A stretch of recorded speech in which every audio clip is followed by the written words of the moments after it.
Olá, pessoal. Então, continuando com as nossas aulas de ambientes, né, dos biomas, nós vamos falar dos biomas considerados áridos, aqueles que são secos, né? Onde é que eles estão localizados? Eles estão localizados nos trópicos, porque a gente vai falar dos desertos, né? Porque os ventos ali chegam mais secos, eles perdem a umidade e aí você tem um avanço do nível de temperatura desses locais, né? Como não há também muita tendência nessas áreas a relevo, então o vento ali ele toma uma velocidade muito grande. Então o que acontece nas áreas de desertos, né? Eles perdem, os ventos eles têm uma velocidade tão alta que eles tiram aquela temperatura mais amena da manhã, né? Então logo cedo, né, dentro dessas áreas de desertos, a gente já tem 30 graus. Essa velocidade aumenta muito desses ventos, chegando aí a 80 graus, 1 hora da tarde, né? Ou seja, no pico do calor aí nessas áreas. Então, são ambientes muito secos, são ambientes ali das áreas de trópicos. O ambiente também que faz parte aí dos áridos é um bioma de transição, que seria os estepes, né? Então, eles estão entre o deserto e a gente entrando nas áreas aí temperadas.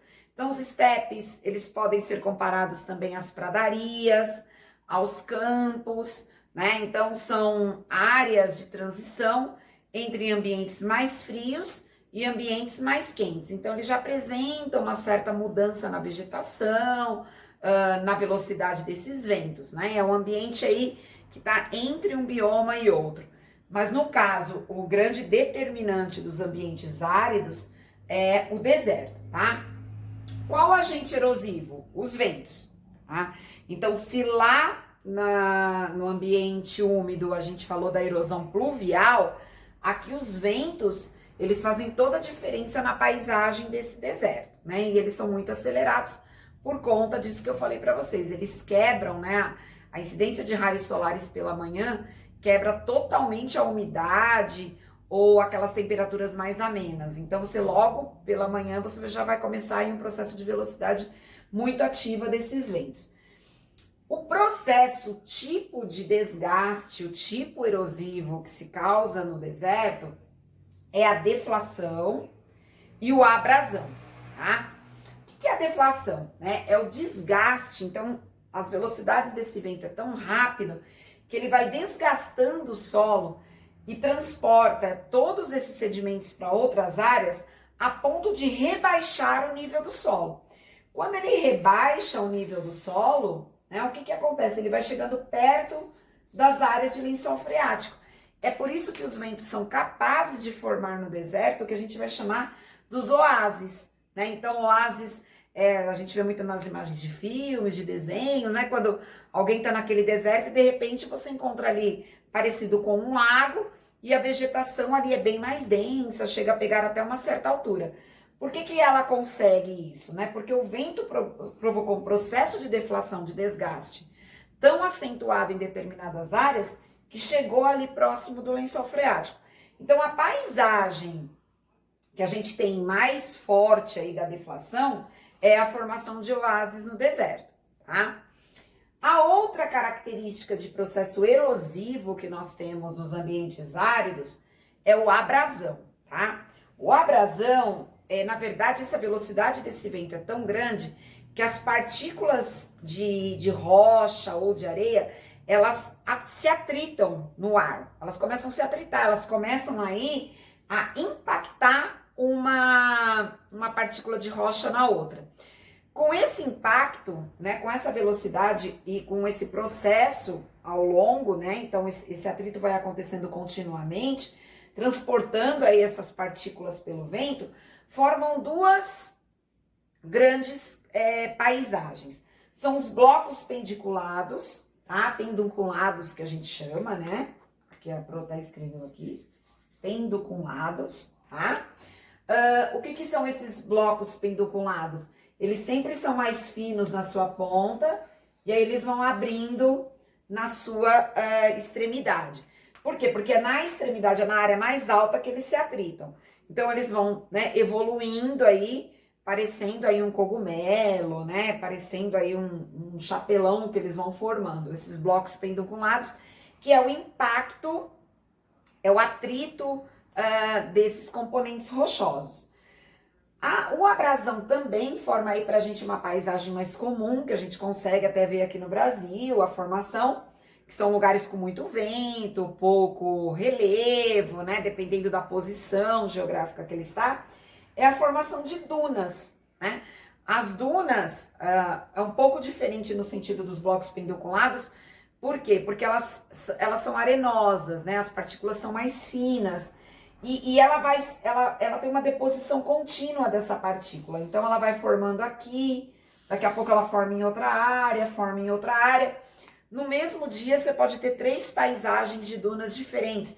Por quê? Porque aquele processo, aquele ciclo contínuo do que o vento vai produzindo aí ao longo do dia, tá?